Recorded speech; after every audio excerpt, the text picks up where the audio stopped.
Hello दोस्तों। आज हम लोग कैनरा बैंक के बारे में बात करेंगे, जो एक पीएसयू बैंक है। आपको पता होगा, बहुत ही पॉपुलर पीएसयू बैंक है। ठीक है।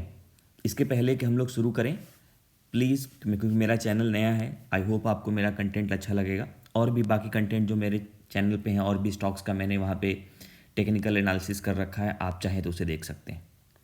ठीक है। Please like, share and subscribe, it will help my channel to grow. ठीक है। तो चलिए हम लोग शुरू करते हैं और बात करते हैं कैनरा बैंक की। ये आपके सामने मैंने मंथली टाइम फ्रेम लगा रखा है।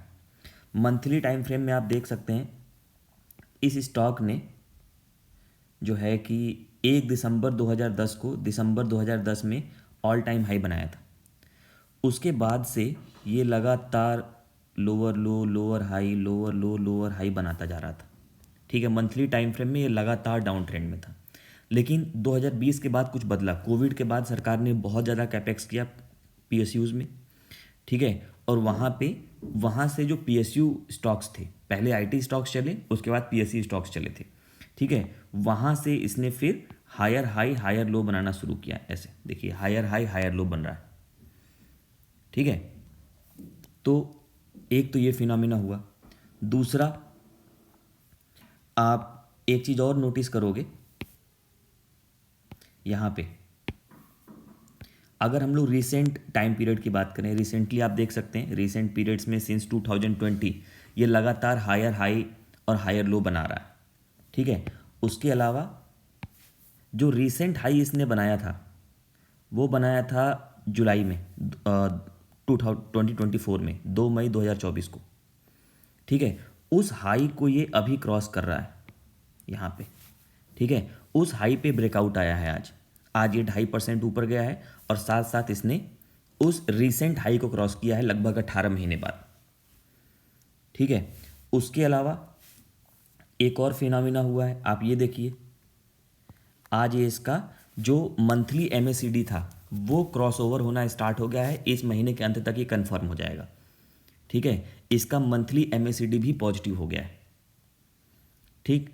तो हमको दो बुलिश सिग्नल्स मिल रहे हैं। पहला बुलिश सिग्नल है कि ये अपने 18 महीने बाद ये ब्रेकआउट दे रहा है, अपने हाई को क्रॉस कर रहा है। दूसरा, इसका मंथली एमएसीडी जो है वो क्रॉस ओवर हो रहा है, इसका मंथली एमएसीडी पॉजिटिव हो रहा है।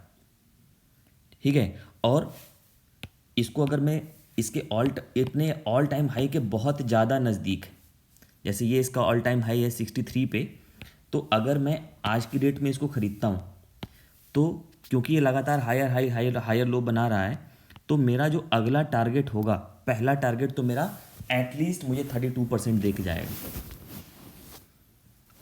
ठीक है। वो अगले 5-6 महीने में आ सकता है, क्योंकि पीएसयू बैंक्स जो हैं अभी, वो उनके मर्जर की बात हो रही है, एक बड़ा पीएसयू बैंक बनाने की बात हो रही है। तो क्योंकि ये बड़ा पीएसयू बैंक है, तो इसको गेन करने के चांसेस बहुत ज़्यादा हैं। ठीक। तो ये तो मंथली टाइम फ्रेम की एनालिसिस हो गई। अब इसके बाद में अगर मैं वीकली टाइम फ्रेम की एनालिसिस करूं, ये देखिए, वीकली टाइम फ्रेम में आप देखोगे तो आपको एक कप एंड हैंडल पैटर्न बनता हुआ दिखाई देगा। कप एंड हैंडल पैटर्न क्या होता है? प्राइस जो है वो हायर हाई हायर लो बना रहा था। ठीक है। उसके बाद वो एक कंसोलिडेशन फेज में चला गया। एक पहले उसने कप बनाया, फिर एक हैंडल बनाया, और उस कप एंड हैंडल का यहाँ पे क्या आ रहा है? ब्रेकआउट आ रहा है। ठीक है। ये बहुत ही हाईली सक्सेसफुल कंटिन्यूएशन पैटर्न होता है। ठीक है। तो ये बहुत ज़्यादा चांस है कि कैनरा बैंक यहाँ से और ज़्यादा हाई की तरफ जाएगा और अपने ऑल टाइम हाई को क्या करेगा? टच करेगा। ठीक। अगर आप इसके अदर पैरामीटर्स को देखेंगे, ठीक है, आप इसके अदर पैरामीटर्स को देखिए। वीकली में एमएसीडी का क्रॉसओवर हो चुका है, मंथली में तो हो ही रहा है, वीकली में हो चुका है ना। मंथली में, डेली में ऑलरेडी पॉजिटिव है, वीकली में पॉजिटिव है। आरएसआई में किसी में भी, डेली वीकली मंथली किसी में भी ओवरबॉट नहीं है, और 50 के नीचे भी नहीं है, मतलब ये साइडवेज भी नहीं है। तो 60 के ऊपर अगर कोई आरएसआई रहता है, मतलब आपका स्टॉक जो है वो अप ट्रेंड में, हेल्दी अप ट्रेंड में। ठीक है। 40 से 60 के बीच में होता है, मतलब वो साइडवेज।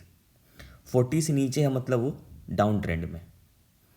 ठीक है, ADX में देखिए डेली में ये ट्रेंड पकड़ चुका है, मंथली में ये ट्रेंड पकड़ चुका है, वीकली में भी बहुत जल्दी ये ट्रेंड पकड़ लेगा। 1-2 हफ्ते में आप इसमें देखोगे कि आपको ट्रेंड दिखना शुरू हो जाएगा। ठीक है, तो और इसके रिजल्ट्स भी देखिए यहाँ पे, पिछला क्वार्टर में एक्सपेक्टेशन से अच्छा था, उसके भी पिछले क्वार्टर में एक्सपेक्टेशन से अच्छा था, उसके भी पिछले क्वार्टर में एक्सपेक्टेशन से अच्छा था। बीच में 2 क्वार्टर जो हैं बुरे रिजल्ट नहीं थे, ये भी बस एक्सपेक्टेशन से कम थे, इसीलिए आपको ये डाउन ट्रेंड देखने को मिला था ये। उसके बाद जैसे ही इसके अच्छे रिजल्ट आने शुरू हो गए, ये वापस से अपना अप ट्रेंड पकड़ लिया। ठीक है, तो क्योंकि रिजल्ट भी अच्छे हैं, प्राइस पैटर्न भी हमको कंफर्मेशन दे रहा है ऊपर जाने के लिए, तो मुझे लगता है कि ये बहुत हाई चांस है कि ये ऊपर की तरफ जाएगा। ठीक है, आई होप मेरी एनालिसिस आपको अच्छी लगी होगी। Please like, share and subscribe and share with your trader friends. Thank you.